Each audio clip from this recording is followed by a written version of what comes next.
Olá, pessoal! Sejam bem-vindos a mais uma aula de instalações elétricas prediais. Meu nome é Josué Souza, sou engenheiro eletricista e instrutor no Senai da Paraíba, e hoje quero falar com vocês sobre dimensionamento de condutores elétricos. Papel e caneta na mão, e anotem tudo. Aula 3, Dimensionamento de condutores elétricos. O dimensionamento adequado dos condutores é essencial para garantir a segurança e a eficiência do sistema elétrico. Existem várias normas da ABNT que regulamentam o dimensionamento dos condutores elétricos, como a NBR 5410 e a NBR 14039.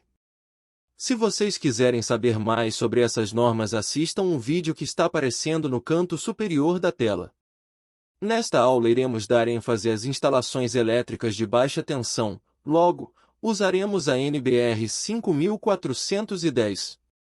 Para iniciarmos, é importante compreender que condutores elétricos são os fios e cabos que fazem parte da nossa instalação elétrica. A ABNT NBR 5410 estabelece ainda as cores dos condutores terra e neutro, deixando o condutor fase de acordo com o instalador, possibilitando a criação de um padrão na utilização das cores dos condutores, que podem variar em alguns locais. Condutor terra. Normalmente indicado por fio de cor verde ou verde com amarelo, conforme a NBR 5410. É o fio condutor de proteção que tem a função de proteger os equipamentos contra sobrecargas elétricas e os usuários contra choques elétricos. Condutor neutro. Normalmente é indicado por fio na cor azul, conforme a NBR 5410. É o fio condutor que não possui tensão elétrica, não está carregado. Condutor fase. A NBR 5410 não faz referência à cor do condutor fase, no entanto, sabemos que não pode ter a cor definida pela norma para os condutores terra e neutro. O condutor fase é o condutor que faz a diferença de potencial entre o condutor terra e o condutor neutro com tensões de 127 volts ou 220 volts. É importante entender que norma também faz referência à seção mínima dos condutores para instalações elétricas. A NBR 5410 estabelece que a seção mínima dos condutores de circuitos de iluminação será de 1,5 mm², enquanto para circuitos de força será de 2,5 mm². Entretanto, o dimensionamento dos condutores está diretamente relacionado com a corrente elétrica que passa por eles. A corrente elétrica é influenciada por diversos fatores, como a carga elétrica e a tensão do sistema elétrico. O primeiro passo para o dimensionamento dos condutores é determinar a corrente elétrica de projeto do sistema. Essa corrente é calculada com base na carga elétrica prevista para o sistema, considerando fatores como o tipo de carga e o fator de potência. Vejamos o exemplo a seguir. Exemplo. Precisamos descobrir qual condutor devemos usar para um circuito de tomadas gerais, cuja carga total encontrada no projeto elétrico foi de 2.100 watts. O circuito monofásico 127 volts e o método de instalação utilizado será em eletroduto embutido em alvenaria, com condutores de cobre.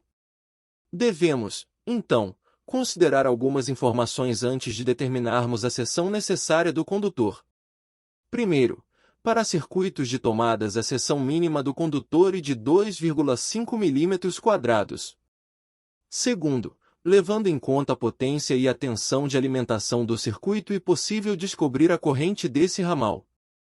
Então, podemos utilizar a fórmula para calcular a corrente de projeto. Terceiro, conforme o enunciado da questão, sabemos que o método de instalação é B1, eletroduto embutido em alvenaria, como você pode observar na tabela disponível na NBR 5410. Quarto, como em um circuito monofásico de distribuição, sabemos que tem dois condutores carregados, a fase e o neutro. Após descobrir a corrente necessária e o método de instalação, devemos procurá-los na tabela de capacidade de condução para saber qual a seção do condutor indicada. Se for menor do que a seção mínima exigida pela norma, devemos desconsiderar e adotar a seção mínima exigida. lembrando que se deve utilizar sempre a seção com capacidade acima da corrente encontrada no projeto. Na tabela podemos observar que para o método de instalação B1 com 2 fios carregados não teremos a exata corrente de projeto calculada 16,54 amperes, logo, usamos o valor ligeiramente maior, que é 17,5 amperes. Agora devemos encontrar o valor da seção do condutor para essa corrente. O valor encontra-se na primeira coluna da tabela, 1,5 mm². Entretanto, a norma estabelece que para circuitos de tomadas, a seção mínima dos condutores serão 2,5 mm². Em resumo, podemos afirmar que o primeiro passo é calcular a corrente de projeto. Com a corrente de projeto em mãos, é possível utilizar tabelas da ABNT para selecionar o diâmetro adequado do condutor. Essas tabelas levam em consideração diversos fatores, como a capacidade de condução de corrente dos condutores, a queda de tensão aceitável e a temperatura ambiente. Além disso, é importante levar em consideração as condições de instalação dos condutores, como o tipo de cabo, o método de instalação e a distância entre os pontos de ligação. Esses fatores podem afetar a capacidade de condução de corrente dos condutores, e devem ser considerados no dimensionamento.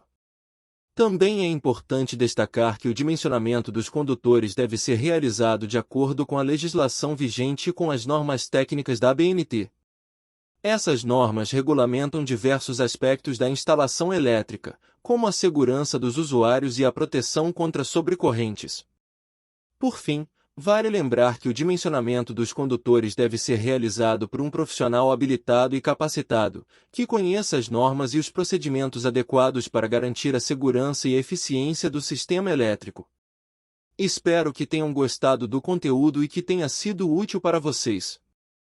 Fiquem atentos à segurança e à qualidade das instalações elétricas. Se vocês tiverem alguma dúvida ou sugestão, deixem nos comentários abaixo. E não se esqueçam de se inscrever no canal e ativar as notificações para receber os próximos vídeos. Até a próxima!